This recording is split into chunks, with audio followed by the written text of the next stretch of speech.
Hey guys, welcome back. Jack Rose here. Once again, Second Amendment t shirt, exercising my right to bear arms. Welcome to the Gun Show. If you've ever made stupid jokes at the beginning of a YouTube video, go ahead and like this video. If you've ever made stupid jokes at the beginning of the YouTube video knowing that everybody you know is just going to cringe, share and subscribe. So, in the last video, we talked a little bit about firearms safety, quick safety brief. We talked a little bit about mandatory storage requirements and why I think they're garbage, why I think they're a bad idea. Well, mandatory training requirements aren't much different. So today, that's what we're going to deal with. I'm not actually going to have any firearms in this video, so we're not going to walk through Jack's usual safety brief, rules 1, 2, 3, and 4. Instead, we're just going to jump right into the topic because I do want to try and keep this as close to 10 minutes as possible.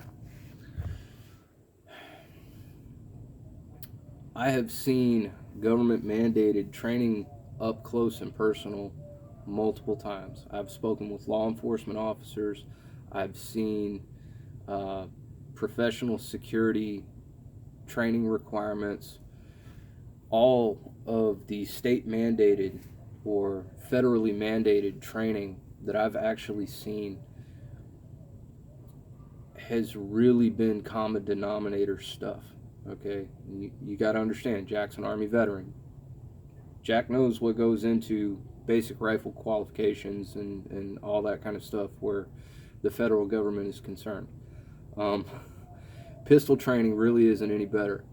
I've seen cops that couldn't hit the broadside of a barn, and their departments actually had slightly better training programs than what was actually mandated for them by some higher authority, okay, because they went out of their way to make that happen, and they were still garbage. All right, when you're dealing with something like firearms, you're dealing with a hands-on skill set. It's a very perishable hands-on skill set.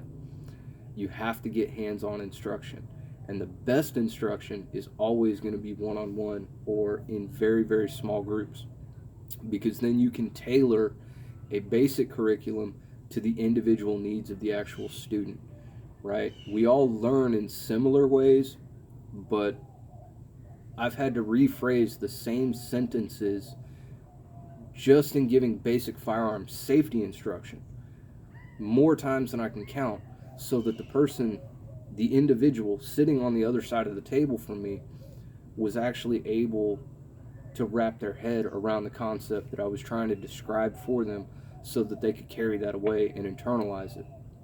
Okay, the best example that I can give of how state or federally mandated training programs would be just garbage is right here in my own home state of Texas.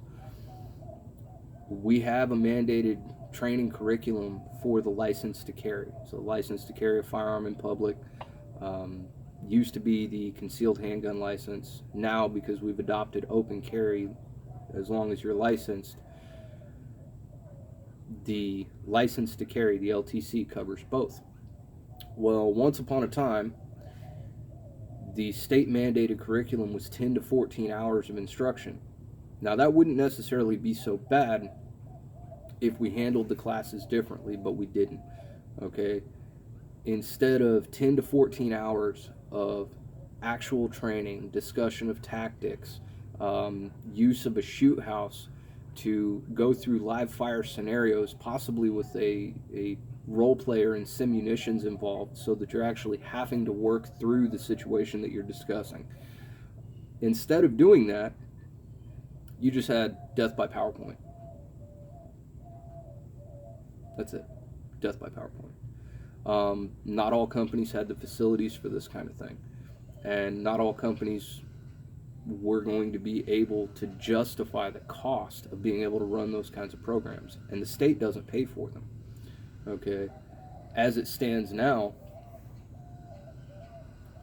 there are relatively few companies that have the capability to deliver the top quality level of instruction that you could potentially pack into 10 to 14 hours. Even the best companies would even have a hard time competing because of the cost of being able to put through the number of students that they would. They'd have to run these classes all the time. And quite frankly, they'd have to jack up their prices to be able to afford the equipment. You can't run 40 people through a shoot house in a day and do more than one, maybe very short scenario. Okay? You just can't do it. You can't run 40 people through high quality range instruction even in a 10-hour training block. Okay? You just can't do it because you can't give them the individual one-on-one that they need to be proficiently trained in that time span. Okay? It's got to be episodic. It's got to be tailored to small groups of people for that kind of training to actually be of any real value. So there's that issue. You have quantity versus quality. Then you also have the cost issue and the time investment. Okay, the state of Texas recently changed its requirements from, well, relatively recently, it was a few years ago, from 10 to 14 hours of instruction, not counting your written test and shooting qualification, to 4 to 6 hours of instruction, not counting your written test and your shooting qualification. Now, there's state mandated curriculum that has to be covered. You have to cover firearms safety. You have to cover physical storage and security and weapons retention. There are topics that have to be covered under the state mandated curriculum. Now, you do have a little bit of leeway, which allows you to get 40, 60 people through a 4 to 6 hour class, actually teaching them something that they can take home and, put in the gray matter and roll around in their head. But the vast majority of these people that are taking this class are already relatively familiar with firearms.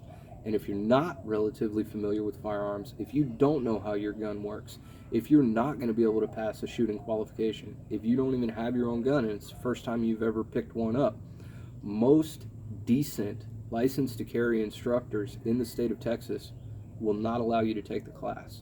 Okay? Because that class is not geared towards teaching you how to shoot. That class is not geared towards introducing you to a firearm. That class is geared towards taking people who already have a little bit of familiarity with the topic and teaching them enough of the law that they can carry a firearm in public without committing a crime inadvertently. Okay? That really is where the curriculum is at now, because we've had to balance these classes between two things. One is we want to make sure that the people who are walking around in public with a concealed or openly carried handgun are competent and fit to be able to do this without inadvertently breaking any laws. Two, we have to preserve the right to keep and bear arms. Okay, which means that this class has to be available, and it has to be structured in such a way that the lowest common denominator, all right, the dumbest potato IQ guy in Texas that is mentally fit to own a firearm and doesn't have anything standing in his way legally, and we can have a 4-hour conversation about the merits and demerits of this, can actually take that class, pass that class, and get his license. Because what does the Second Amendment say? Shall not be infringed. It's a right. Okay? So we're getting close to the 10-minute mark. I'm going to go ahead and start trying to wrap this up. With mandatory training requirements, you eventually run into the common denominator problem. With large-scale mandatory training requirements written by people who have no idea what the fuck they're talking about, not only do you run into the common denominator problem, you run into a severe quality deficiency. We've been seeing this in public schools for decades, okay?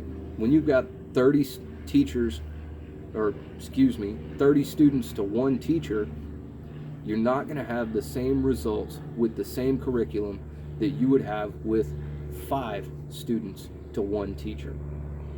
Quality versus quantity, it's right there. You also factor in the cost, you factor in that balancing act between competence and the ability to exercise a natural right that is recognized and protected by the Constitution of the United States. You start running into real problems with these kinds of training programs. Now, with that being said, if you work for a certain company, or if you work for a school district or something like that, and that company says, hey, you can carry a firearm on our premises, but once a year you need to be able to bring us a certificate to show us that you've had some training in this particular area, whatever it be. You know, security tactics, concealed carry tactics, basic firearm safety, whatever their requirements may be. Okay, now we're talking about a business, or now we're talking about an individual school or an individual school district. You may be able to find a way to structure that so that it's constitutional, but you wouldn't be running off of necessarily government mandated training curriculum. You'd just be looking at, say Jack wants to become a history professor, okay, and Jack wants to be able to carry his handgun at the university. The university says, well, Jack, you need to go see a state certified instructor or a professional, competent professional training company and bring us a certificate from that training company saying that you've had this kind of training. Well, Jack can take that and contact any number of the NRA instructors that he happens to know, or Jack can take that and contact his old buddies at 360 Tactical Training, go down there, take a course, get some good instruction, one-on-one, you know, pay out of pocket. Maybe the school reimburses me, maybe the state reimburses me, maybe they only reimburse me 50%. Okay, we can make that work. But at the end of the day, that's not the same as government mandated training or government mandated curriculum. All right, there's a huge gulf of difference there. And quite frankly, when it comes down to firearms training, my opinion is that you should get all that you can afford. Okay, if you've just gotten a new weapon and you're not familiar with it, go take a safety class with that particular weapon, learn how to run it. If you just want to improve your skill set, go get trained. All right, most of the guys that are in that position, in that profession, and in the position of trying to offer high quality training, not going to be interested in training the bad guys. So if you look sketchy as fuck, they're not going to be interested in working with you. Okay, but we're also not a big fan of punishing the law abiding for the actions of criminals. So if you're on the level, you're squared away, you know, good law abiding citizen. Jack's libertarian anarchist side is screaming at him in the back of his head. But we live in the world we live in, right? I can't just pretend that laws don't exist. And I don't want to go to jail because then I don't get to take care of my family. So go get training, right? You want to learn how to defend your home? Take a home defense tactics course or the equivalent.